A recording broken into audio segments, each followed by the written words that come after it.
I'm going to talk about what people are calling urban greening. So I'll begin with a few thoughts about the background, bit of philosophy, and then I'll move into some examples of the work that I do, which in some ways is inspired by those thoughts, those philosophies. I like to start with a conclusion, in case the chairman says we've run out of time or something like that. It's something I'm fond of. So it's just a useful way of thinking about what we're going to be saying here. So a lot of the problems that we have with cities are to do with an old-fashioned attitude to nature, about fighting nature, controlling nature. So a lot of these ideas that I'll be talking about are about working with nature. So if you like, it's ending the war with nature, which is the way some people think about cities and nature. And cities, of course, will change, they must change, and there are serious problems that we're facing with things like climate change, adaptation. We need to adapt. We can't prevent climate change, we have to adapt to it. We might be able to slow it down a little bit, but there will be changes.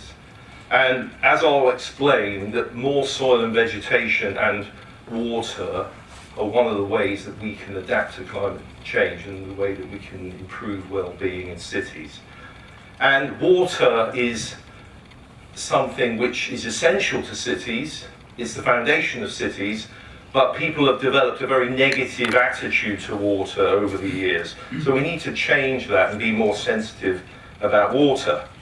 So cities are hotter and drier, they're more polluted, they've got more crime, they've got all these problems, and there's a growing body of evidence now that soil, vegetation and water being brought into the city can help to address these problems. And it's not just something that we're hopeful about. Academics all over the world are looking specifically at these issues now.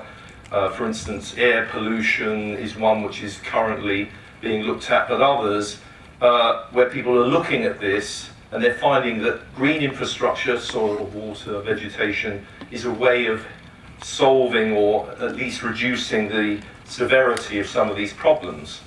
So that's one way of looking at it. The other way is to look at the benefits that green infrastructure bring into cities. And many of them you already know about, of course, but we know that nature cleans the air, cleans water. We can reduce floods with soil and vegetation. And again, a lot of evidence to show how this works, both in terms of wider scale work looking at whole cities, city regions, but also neighborhoods and individuals as well. Now, the ecosystem approach was something that came out of the 1992 Earth Summit, and something that followed on from that was this idea of ecosystem services, which is quite helpful for people like me talking to architects and engineers. So this idea is that nature provides us with services. They're free as well, which economists always like the sound of. They're free, which means they're undervalued, but these services, cleaning air and water, for instance, are essential for civilization and life. Without them, we could not survive.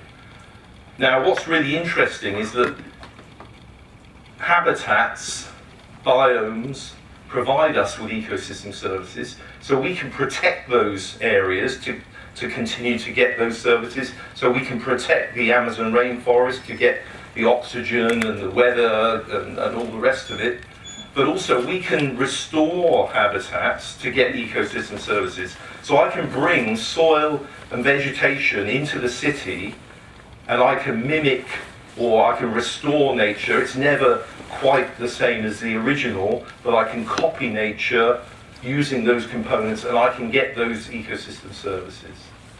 So that's a really powerful idea to pass on to my colleagues who tend to think that you have to use a machine or energy to get those services. We can get them from nature.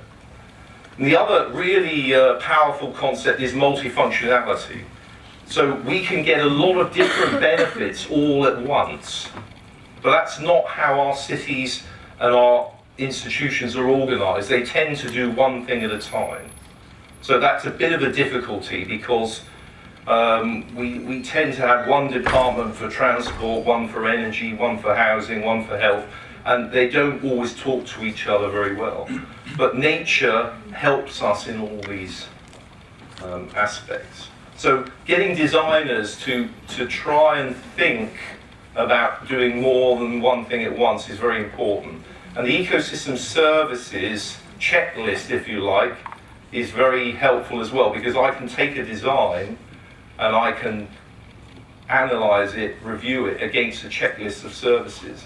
And of course, a designer that gets this will have thought about it, but many don't.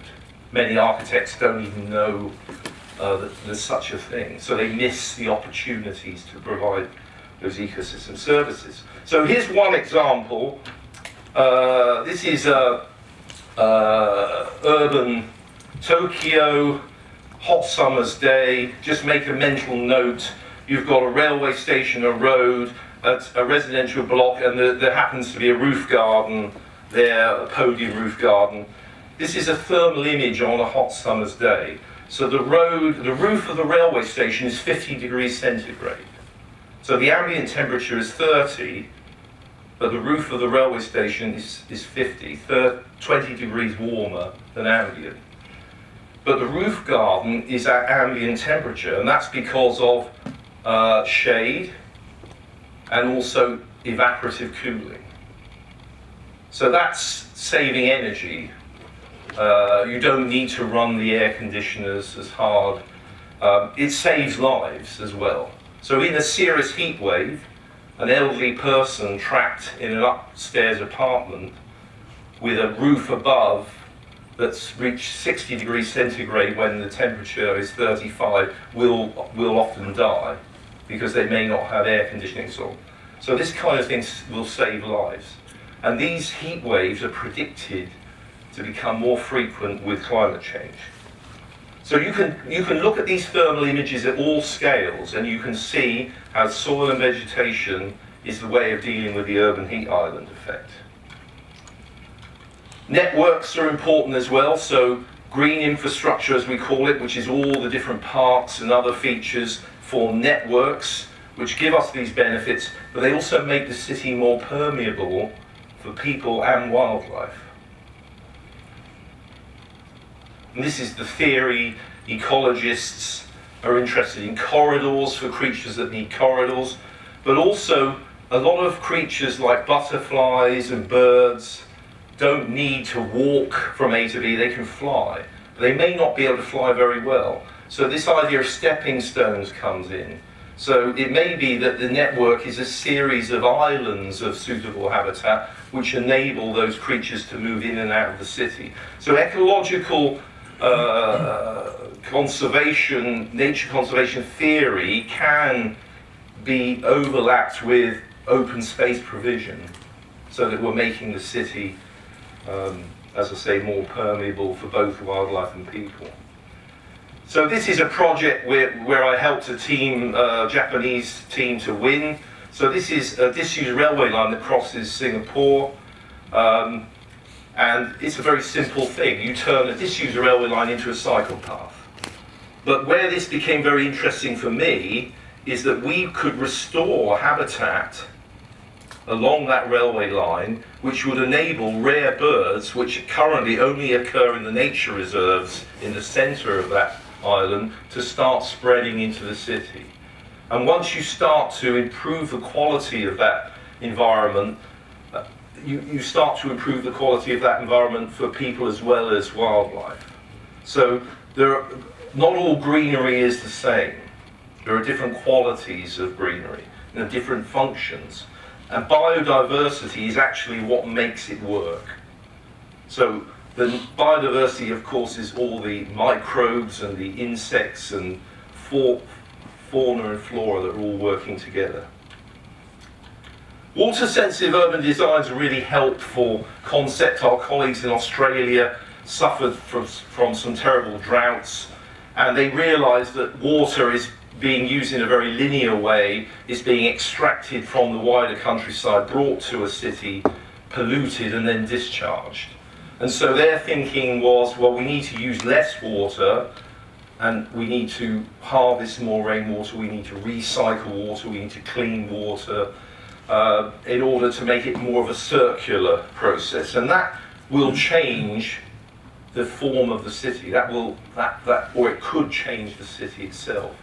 And coupled with the agenda of trying to produce more ecosystem services, that starts to get interesting. So, I'm going to concentrate on the drainage issue at the moment, surface water drainage. Now, rainfall is considered traditionally as a problem. Rain is a bad thing. So in a conventional city, the rain hits the roof, it hits the street, it goes into a drain, it becomes polluted by the runoff from the street, and then it goes straight into a river, where it pollutes the river and eventually the sea. Plastic bags, for instance, are taken into the sea. And it also increases the likelihood of downstream flooding. So the conventional approach to managing surface water is a real problem. Now we're saying, and our colleagues who are promoting the water sensitive city in Australia and elsewhere, saying we need to be more like nature. Well, of course, this is nature, it's nothing like a city. So what do they mean? Well, of course, with a new city, as they're building in China, they can start from scratch. And they've taken this idea, they're calling it sponge city. So in China, you can design a city from scratch, you can call it sponge city. It could be covered with vegetation from the beginning. But in most cases, 80% of the city of the future is already there. We don't knock down the whole city and rebuild it, but we're constantly refurbishing. So what we're looking at is retrofitting. So this means where a stream was put, retrofitting and restoring. So where a stream was put underground by our grandparents thinking streams were a bad thing, putting them in a pipe, we can bring it back to the surface. That's called daylighting streams. We can put a green roof on a building if it's strong enough to take the weight. We can start to harvest rainwater and store it for reuse or irrigation. We can, of course, put more trees and parks and conventional green space, but the cumulative effect of all these potentially thousands and thousands of projects can transform the city so that we're making it more like a sponge. And that means that the water is not running off into the drains immediately. It's cleaner when it goes into the drains. The river is cleaner, and of course we're reducing the likelihood of downstream flooding. So there are lots and lots of benefits at a larger scale, but also we're making these places nicer places to live and work.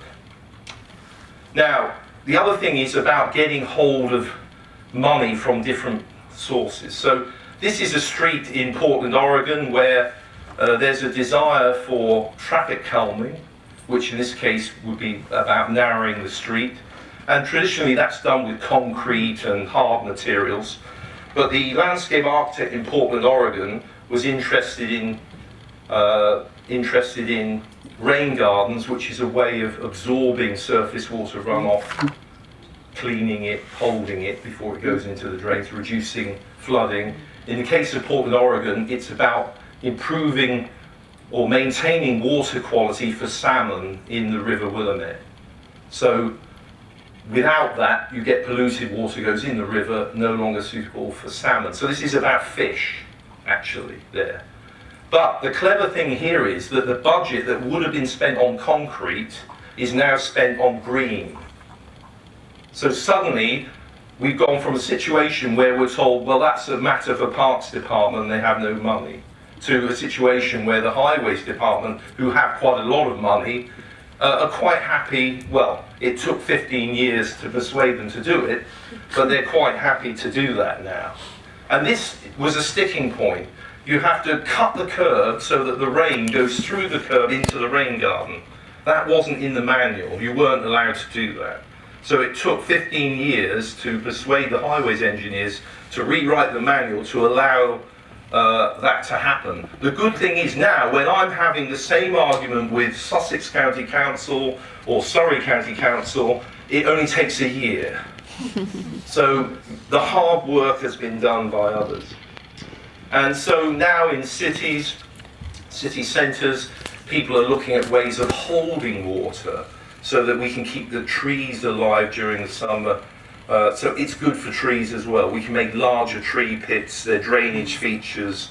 So there's a lot of very interesting conversations going on that weren't happening before. Depaving is another favourite activity of mine. So this was an underused pavement in Bankside, it's South London, where they were relaying the pavement, so we relayed it so that the water would flow into these new rain gardens. So it flows under the fenders into one rain garden. If that ever fills, it goes into the next, and so on and so on. So now, instead of the water going straight into the drain, which become overwhelmed and cause the street to flood, it goes into these free draining yet water absorbent beds. So we amend the soil.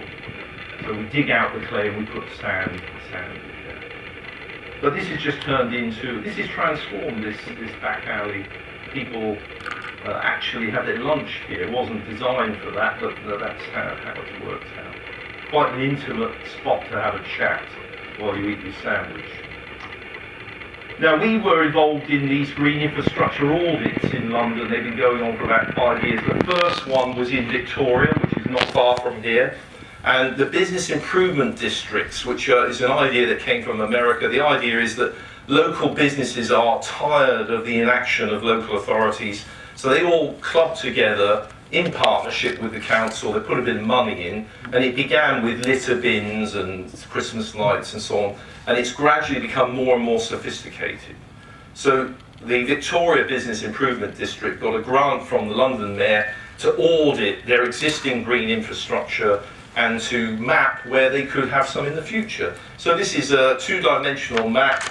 The green is showing where the parks are, and if you look closely, there'll be some street trees and so on.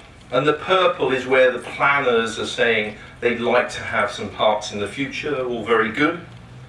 This is where it gets interesting. This is at roof level. So what we found is that a third of the existing commercial buildings in central London can be retrofitted with green roofs. They have the strength in them to do that. If they have paving slabs holding down insulation, for instance, we know that we can take away the paving slabs, which weigh 120 kilograms per square metre, and replace that with a green roof. This is where we make the sponge city, as well as the street on the roofs. It may not have an immediate benefit for everyone, but it's cooling them down, it's reducing the risk of flood, and of course some of these are overlooked. Now, green roofs are not new, so the history is quite interesting. It's worth spending a couple of minutes on this. So in the 1880s in Berlin, they were building multi-story blocks for workers. They had bitumen roofs, which were a fire hazard. These were covered with sand, 100 millimeters of sand. That was colonized by vegetation. So it was an accident. People started to enjoy it straight away. You wouldn't be allowed to do that nowadays, of course. Now, in Berlin, after the Second World War, there were ecologists trapped in West Berlin. They had nothing to study, or very little, and they discovered these old roofs that had survived from the 1880s. So this is what ecologists looked like in Germany in 1946. So they studied these roofs, and here's an example of one that survives from 1880 to this day. And then they made a system for lightweight sedum roofs. Sedum was one of the wild plants that grew on those old roofs. And they've made systems, blankets, which now people buy and install. They made plastic boards as drainage layers to replace the gravel and the sand of the old days, and so on. So this was the birth of the modern green roof industry, which is now all over the world. And we can put a blanket down like this, which is boring. It just about does something, but it's not very biodiverse. And because there's no soil under there, it doesn't cool the building down as much as it might. Or we can be a bit more ambitious. So this is the David Attenborough Building, which is a retrofit of a brutalist building, which is now being taken over by a consortium of zoology department and museum and conservation bodies that the university is hosting. And the brief was that the university wanted the most biodiverse building in the United Kingdom. And the architects showed me their plans. And this is what they were proposing, monocultures. So we were just in the nick of time able to explain to them that you can actually have dozens of species on a green roof. You don't have to go to a supplier and manufacturer and buy a product. You can actually make a landscape. And this is what you can do. This is in central London on the roof of Transport for London. You can put a free draining yet water absorbent substrate. You can sow it with wildflowers that are drought tolerant and have a low maintenance, highly biodiverse green roof. You can combine green roofs with photovoltaics, multifunctionality. The cooling means that the PVs are more efficient. So I still go into meetings where I'm told, you have to make a tough decision, we have to make a tough decision. Either we have photovoltaics or we have green roofs. We cannot have both. But it's standard practice in Switzerland to have both. So multifunctionality is very important. Now, our audits also, as well as roofs, identify blank walls. And when we approach the owners of most of these blank walls, they'd say, we don't really understand how this is going to work, so we're not interested. But this hotel was privately owned, and the owner was starting to get old and confused, and she agreed to my plan. So this was greened. Now, we'd already been doing some vegetation on walls previously, and it had become quite controversial because of the so-called high input of water and energy, although it's not as much as people think. So what we did here, as well as making it biodiverse, so we've got plants for bees, wild bees in there, what we did here was we collected rainwater from the conventional roofs. So that rainwater goes into this tank, which is on a lower roof, and then that water is used to irrigate the wall. And the pump runs for 4 or 5 minutes a day, and that's enough to keep the wall going in this case. So we'd overcome that criticism, and of course running a pump for 4 minutes a day is not a huge input. Now, what's also interesting about this is that when you start to harvest large quantities of rainwater, you have the tanks. If you have enough of these, we now have the software that can read the weather forecast and empty this tank and others in advance of a heavy downpour. So you trickle the water away into the drains before the storm, then you close the valve, the storm comes and you fill the tank. That could actually save millions, because when there's a summer storm, Victoria Underground Station is closed because water will cascade down the steps. So this is the sort of thing that can really make a difference, especially if there are enough projects. Now, criticised with the suggestion that this is too technological, we've now gone one step further. So this is a living wall which has no pumps. The way it works is that water that would have gone from the roof into the drain, that downpipe's been disconnected. Downpipe disconnection is a thing. It's a really powerful idea. You can buy a t-shirt, I am a downpipe disconnector. So it's a very powerful idea. So we want to disconnect that downpipe, and we want the water to go into that wall somehow. And the way it works is that if you look on the left, there's a cross section. The rain goes into a series of thin, slimline tanks behind the wall, and it fills one tank and then to another, into another, and into another. And of course, when they're all full, it will overflow into the drain. So it's a vertical rain garden. It's a vertical sustainable drainage feature. So it's self-irrigating. It probably wouldn't work in Abu Dhabi, but it works in London. So after 2 years, it's now been tripled in size. So this is a good way for the mayor paid for this under the Drain London initiative. This is an experiment, but it's worked very well. And what's also really interesting about this is that this place does not exist as far as the planning department's concerned. It does not exist. So they work in two-dimensional maps. They told me you cannot green this area in any way because it doesn't exist. It's actually under a balcony, but there's enough light there, and of course there's plenty of water coming off the roof. So this is changing the way people are thinking about greening cities, that usually you can fit something in, even to a place where people thought you couldn't, and that's really important because it's all very well having the Olympic Park, but the Olympic Park doesn't help people all over London. But features like this can help people where they live and work. So this is your opportunity to go to the library and ask them to buy a copy of The Water Sensitive City. That's it.